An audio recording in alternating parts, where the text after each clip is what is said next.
নমস্কার, প্রিয়ার simple cooking চ্যানেলে সবাইকে স্বাগত জানাই। আজকে আমি আপনাদের সঙ্গে শেয়ার করছি গাটি কচুর দুর্দান্ত স্বাদের একটা রেসিপি। কি করে আমি রেসিপিটা করলাম চলুন তাহলে আমরা শুরু করি। গাটি কচুর এই রেসিপিটা করার জন্য এখানে নিয়েছি আমি গাটি কচু আর আলু। এবার আমি গাটি কচুগুলোকে ছুলে নিচ্ছি, আর কচুগুলোকে কিন্তু আমি না ধুয়েই ছুলছি, কারণ ধুয়ে নিলে ছুলতে খুব অসুবিধা হবে। কচু ছোলা হয়ে গেলে এবারে আমি আলুগুলোকেও ছুলে নিচ্ছি। এখানে আমি দুটো আলু নিয়েছি। এবার কচুগুলোকে আমি কেটে নিচ্ছি। দেখুন আমি কিভাবে কচুগুলোকে কেটে নিচ্ছি। এখানে কচুটা যেহেতু লম্বা, আমি সেই জন্য এখানে 3 টুকরো করে তারপর মাঝখানে একটা টুকরো দিয়ে কচুগুলোকে একটু বড় সাইজ করেই কেটে নিলাম। কেটে নিয়ে এবার আলুগুলোকে একইভাবে কচুর মতন সাইজ করেই কেটে নেব। মাঝখানে একটা ফালি দিয়ে তারপরে আরেকটা ফালি দিয়ে 4 টুকরো করে আমি আলুগুলোকে কেটে নিলাম। কাটা হয়ে গেলে আলু আর কচুগুলোকে ভালো করে ধুয়ে জল ঝরিয়ে নিয়েছি। এবার এদিকে নিয়েছি কড়াইতে জলের মধ্যে দিয়ে দিলাম নুন দিয়ে এবার আমি জল ঝরানো কচু আর আলুগুলোকে দিয়ে দিলাম। দিয়ে ঢাকা দিয়ে আমি 5 থেকে 7 মিনিট সেদ্ধ হতে দেব। 5 থেকে 7 মিনিট পর দেখুন কচুটা আমার প্রায় 80% সেদ্ধ হয়ে গেছে। এবার আমি জলটাকে ঝরিয়ে নিয়েছি। ঝরিয়ে নিয়ে কড়াইতে আগে থেকে তেল বসিয়েছিলাম, তেলের মধ্যে দিয়ে দিলাম তেজপাতা আর গোটা জিরে। দিয়ে ফোড়নটা ভাজা হয়ে গেলে এবার আমি জল ঝরানো কচু আর আলু সবগুলোকে একসাথে দিয়ে দেব।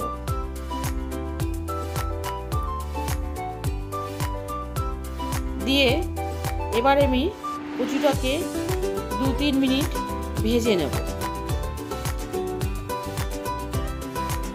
2-3 মিনিট ভাজা হয়ে গেলে এর মধ্যে দিয়ে দেব একটা বড় সাইজের টমেটো কুচি। টমেটো কুচি দিয়েও কিছুক্ষণ আমি কচু আর আলুগুলোকে ভেজে নেব। ভাজা হয়ে গেলে এর মধ্যে দিয়ে দিলাম নুন, কাশ্মীর লঙ্কার গুঁড়ো, হলুদ গুঁড়ো দিয়ে আবারও আমি 3-4 মিনিট কচুর সাথে ভালো করে ভেজে নেব।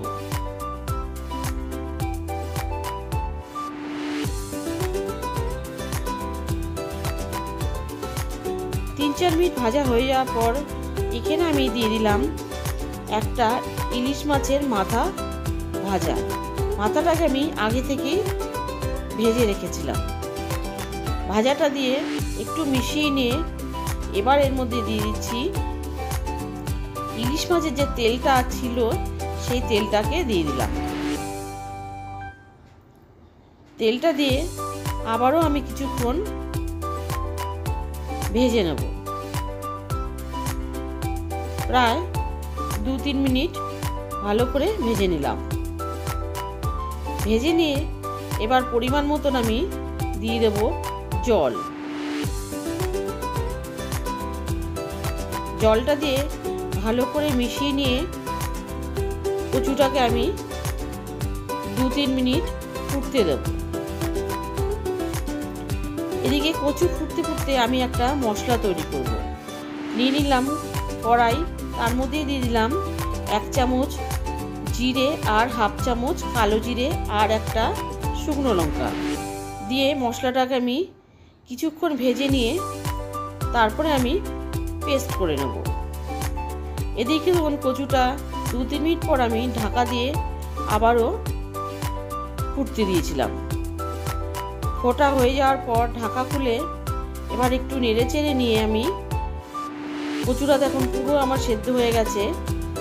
এবার এর মধ্যে দিয়ে দিলাম 2টো কাঁচা লঙ্কা আর দিয়ে দেবো যে মশলাটা আমি তৈরি করেছিলাম সেই মশলা থেকে 3 চামচ মশলা। এই মশলাটার জন্যই কিন্তু কচু রান্নার টেস্টটা দুর্দান্ত হয়ে যাবে। একবার এইভাবে বানিয়ে দেখবেন, খেতে কিন্তু অসাধারণ হয়েছিল। মিশিয়ে নেওয়ার পর কিছুক্ষণ ফুটিয়ে নিলে এর মধ্যে দিয়ে দিলাম নামানোর আগে সামান্য একটু চিনি দিয়ে আর 2-3 মিনিট ফুটিয়ে নিলেই তৈরি হয়ে যাবে এই গাঁটি কচু রেসিপিটা। কেমন লাগলো আমার আজকের রেসিপিটা অবশ্যই জানাবেন। ভালো লাগলে লাইক করবেন, আর আমার চ্যানেলটি যারা প্রথম দেখছেন তারা অবশ্যই সাবস্ক্রাইব করে আমার পাশে থাকবেন। আর ফেসবুক থেকে যারা দেখছেন তারা অবশ্যই আমার পেজটাকে ফলো করে নেবেন। সুস্থ থাকবেন, ভালো থাকবেন। ধন্যবাদ।